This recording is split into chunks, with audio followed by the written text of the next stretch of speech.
നമസ്കാരം. രാഹുൽ മാങ്കൂട്ടത്തിൽ ഇപ്പോഴും എവിടെയാണ് എന്നുള്ള കാര്യത്തിനെക്കുറിച്ച് ആർക്കും ഒന്നും തന്നെ അറിയുകയില്ല. രാഹുൽ മാങ്കൂട്ടത്തിനെതിരെ വന്ന ആദ്യ കേസിൽ അദ്ദേഹത്തിനെ ഹൈക്കോടതി ഈ മാസം 15 വരെ അറസ്റ്റ് ചെയ്യരുതെന്ന് ഉത്തരവിട്ട സാഹചര്യത്തിലാണ് ഇപ്പോൾ കേരള പോലീസ് വീണ്ടും രണ്ടാമത്തെ പരാതിയുമായി സമീപിക്കുന്നത്. എന്നാൽ ഈ രണ്ടാമത്തെ പരാതി സംബന്ധിച്ച് പോലീസ് ഇപ്പോഴും ഇരുട്ടിൽ തപ്പുകയാണ്. കാരണം ഈ പരാതി നൽകിയ വ്യക്തി ആരാണ്, ഈ അതിജീവിത ആരാണ് എന്നുള്ളതിനെക്കുറിച്ച് ഇപ്പോഴും ആർക്കും ഒരു ധാരണയുമില്ല. KPC പ്രസിഡന്റിനാണ് ഈ അതിജീവിത പരാതി നൽകിയത്. ഇമെയിൽ അയക്കുകയായിരുന്നു. അതുകൊണ്ട് തന്നെ ഇവരെ പേരോ മറ്റ് യാതൊരു തരത്തിലുള്ള വിശദാംശങ്ങളോ പോലും ഇപ്പോഴും ലഭ്യമല്ല എന്നാണ് പറയപ്പെടുന്നത്. തുടർന്നാണ് KPC പ്രസിഡന്റാണ് ഈ മെയിൽ പോലീസിന് ഫോർവേഡ് ചെയ്യുന്നത്. അപ്പോൾ ഈ ഒരു സന്ദർഭത്തിൽ രാഹുൽ മാങ്കൂട്ടത്തിലിനെ എങ്ങനെയെങ്കിലും അകത്താക്കുക എന്നുള്ള പ്രത്യേക അന്വേഷണ സംഘത്തിൻ്റെ ഈ ഒരു ലക്ഷ്യം ഉടനെ നടക്കും എന്ന് തോന്നുന്നില്ല എന്നാണ് നിലവിലെ സാഹചര്യങ്ങൾ സൂചിപ്പിക്കുന്നത്. കാരണം ഇന്നാണ് കേസ് തിരുവനന്തപുരം സെഷൻസ് കോടതി പരിഗണിക്കുന്നത്, രണ്ടാമത്തെ കേസ്.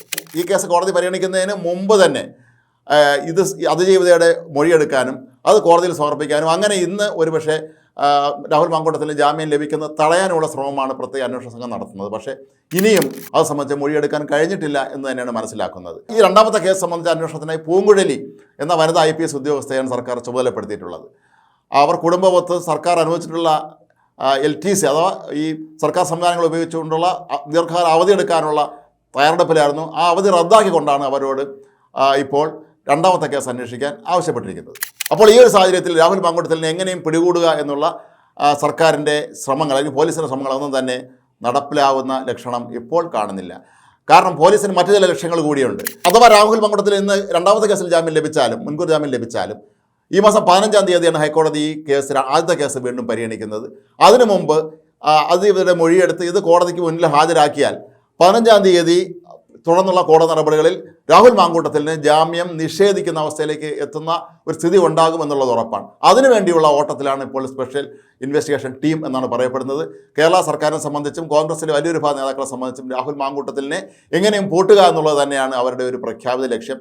ഏറ്റവും കൂടുതൽ പുറത്തു വരുന്ന ചില റിപ്പോർട്ടുകൾ അനുസരിച്ച് കോൺഗ്രസിലെ ചില ഉന്നത നേതാക്കൾ പോലും രാഹുലിനെതിരെ മൊഴിയെടുക്കാൻ ആദ്യ പരാതിയിലെ അതിജീവിതയോട് പ്രേരിപ്പിച്ചിരുന്നു, അവരെ നിർബന്ധിച്ചിരുന്നു എന്നാണ് പറയപ്പെടുന്നത്.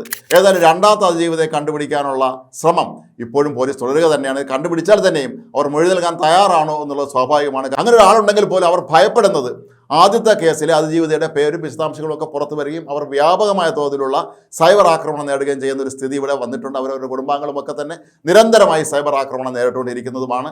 അങ്ങനത്തെ ഒരു അവസ്ഥയിൽ അവർ പോലീസിനോട് നേരിട്ട് മൊഴി നൽകുമോ എന്നുള്ള കാര്യം ഇപ്പോഴും സംശയമാണ്. അങ്ങനെ മൊഴി നൽകിയില്ലെങ്കിൽ രാഹുൽ മാങ്കൂട്ടത്തിലിനെ ഒരുപക്ഷെ ഇന്ന് കഴിഞ്ഞാൽ രാഹുൽ മാങ്കൂട്ടത്തിലിനെ പോലീസിന് പെട്ടെന്ന് ഒന്നും തന്നെ ചെയ്യാൻ കഴിയുകയില്ല. 15-ാം തീയതി വരെ അവർ കാത്തിരിക്കേണ്ടി വരും എന്നുള്ളതാണ് എൻ്റെ ഏറ്റവും പ്രധാനപ്പെട്ട കാര്യങ്ങളിലൊന്ന്. 15-ാം തീയതിയാണ് ഹൈക്കോടതി കേസ് പരിഗണിക്കുന്നത്. അപ്പോൾ മാത്രമേ പോലീസ് എന്തെങ്കിലും ചെയ്യാൻ കഴിയൂ. അതിനു മുമ്പ് തദ്ദേശ ഭരണ തെരഞ്ഞെടുപ്പ് കഴിയും. അതുപോലെ പോലീസിന് ഒരുപക്ഷെ കൂടുതൽ അന്വേഷണം നടത്തിയാൽ പോലും രാഹുൽ മാങ്കൂട്ടത്തിലിനെ കിട്ടിയില്ലെങ്കിൽ, രാഹുൽ മാങ്കൂട്ടത്തിൽ ഇത്രയും ദിവസമായിട്ട് എവിടെയാണെന്ന് ഇപ്പോഴും അറിയില്ല. 12 ദിവസത്തിലായി രാഹുൽ മാങ്കൂട്ടത്തിൽ ഒളിവിലാണ്. അദ്ദേഹത്തെ പിടികൂടാൻ നടത്തുന്ന എല്ലാ ശ്രമങ്ങളും ഇപ്പോഴും പരാജയപ്പെട്ടിരിക്കുകയാണ്.